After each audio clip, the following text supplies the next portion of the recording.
Welcome back, friends. It's Anders. Today's episode is a fun one. This is for all of you who have been asking me about mezcal. My friends over at Curiada sent me a couple bottles of mezcal that are completely new to me. They're the same style as my go-to mixing mezcal. So I thought I'd take this opportunity to try them, see how different they are, and actually talk about mezcal. This is something I haven't really used on the channel. It's not called for in a lot of old classic cocktails, but it's wonderful to mix with, and it's great to sip on its own too. And if you are a mezcal expert, then, well, you can hear me mispronounce a lot of words. I realize that is something that could happen. If you're new to the channel, hit that subscribe button for more sips, tips, and recipes. Let's go have some mezcal. To the bar.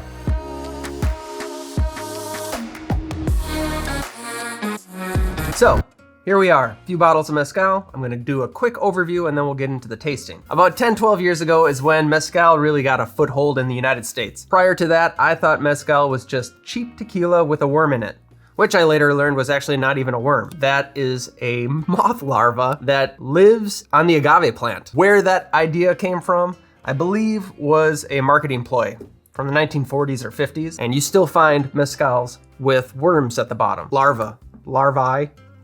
I've never eaten one. I did eat a scorpion, actually, that was in the bottle of mezcal about 10 years ago, and it tastes like toenails. It was bad, I would never do it again. Now for the origin story of mezcal. During the time of the Aztecs, there was a lone agave plant that was struck by lightning, and it fermented the juice inside the plant. It split the plant open, I guess, and that stuff came running out. And somebody came walking past, saw this, took a sip, loved it, and shared it with all of his friends, or her friends. Now the Aztecs saw this as the elixir of the gods, and it was called pulque. They would use it for religious ceremonies and rituals. This was the way of life for many, many years. Then the Spaniards came, and with them they brought spirits that were distilled in higher proof, and they drank them up. They ran out. So what did they have to do? They had to make more spirits. So they distilled the pulque, and they created mezcal. That's the story anyway. Now, this story also is the origin story of tequila, and a lot of people confuse tequila and mezcal. A lot of people think that mezcal is simply smoky tequila, which it's not. But mezcal is a confusing thing. See,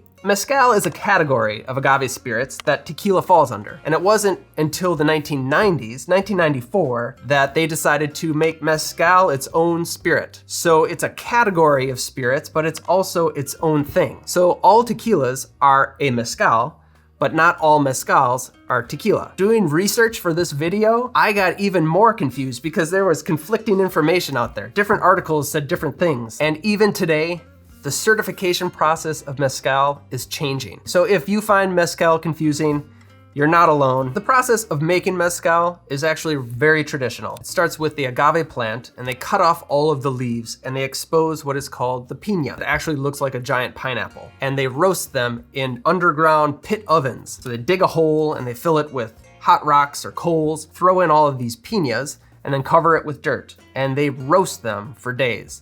And it's this process that gives the mezcal its distinctive flavor. Oftentimes it's very smoky, flavors of earth. It differentiates it from something like tequila, which is steamed. When that's done roasting, they take it out and they crush it up. The traditional way is they have it crushed by this thing called a tahona. I think I'm saying that right. Tahona. It's this giant stone wheel that a donkey or horse pushes, and it goes in big circles and it turns to mush. And they take that mush and then they put that into a giant vat so that it can ferment naturally. This whole process takes another few days. Then there are other steps where they ferment it and distill it. Sometimes they age it and they put it into a bottle and they sell it to you. Enough of the lecture, let's get into tasting. Okay, I've got Oz here to help me taste so we can get the opinion of a layperson.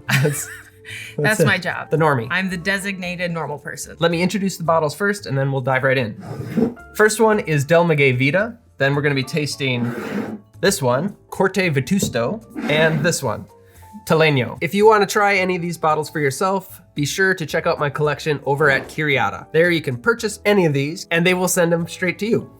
And you can have a little mezcal tasting for yourself. Great idea. Great idea. I should point out that all three of these are similar in style. They all come from the Espadín agave, which is a varietal, and you can use 30 plus different varietals in mezcal. Espadín is most commonly used. They're also all made in Oaxaca, Mexico, which is where most mezcal is made. And they are joven. Joven? which means young. So these are unaged mezcals. But personally, I like the unaged mezcals because the more you age it, the more mellow the flavors are, which is a good thing if you like a bit more mellow mezcal. But I like to mix with mezcal. So I like a stronger flavor that holds up to sweeteners or other spirits.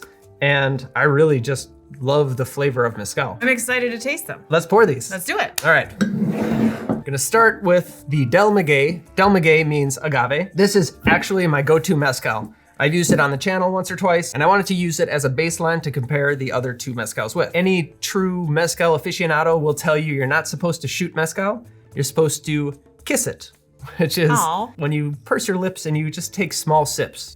Cheers. Smoky. Smoky. To be expected. Yeah. Yeah, I like that a lot. Tasting it now, I'm getting almost tobacco.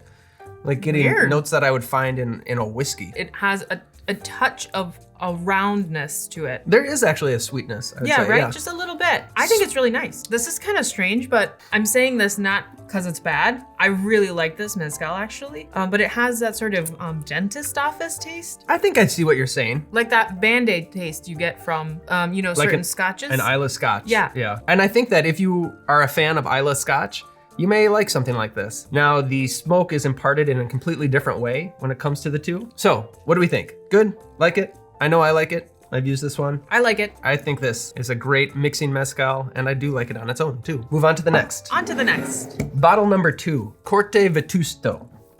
Make sure I'm saying that right. Corte Vetusto. It says mesquite smoked on it. From what I know about this is it is a 4th generation master mezcalero. Cheers. Cheers.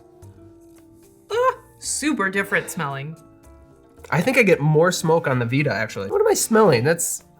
I have weird things to say about it. Oh, please get it started. It smells like fish. Just because I say things that sound weird doesn't mean it smells or tastes bad. I like fish. There's a meatiness to it. I think maybe it's not fish. Like the salt sea. water. Yeah, like the sea. All right, let's taste taste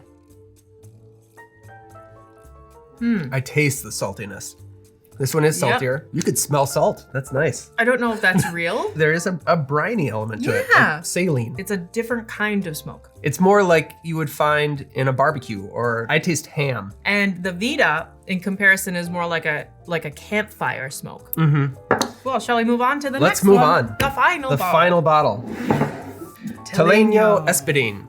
This bottle, my understanding, is it is brand new to the US market. This mezcal is organic. Honestly, I know very little about this mezcal because I can't find anything online about it. It's so new. It's brand new that there's nothing for me to read. On the website, what I found was what all the different components on this label mean. Well, I can tell you that the thing in the middle looks a bit like a monkey. I need to cleanse my palate. Very different. Really different. Really different. Yeah. It smells sort of fresher. The smoke is so much softer than the other two. Are we tasting it? Now let's taste it. Okay. Ooh. Light, funky, and grassy. There's something grassy about it. It's a lot brighter than the other two. I really like it. I'm getting like a weird sensation in my mouth.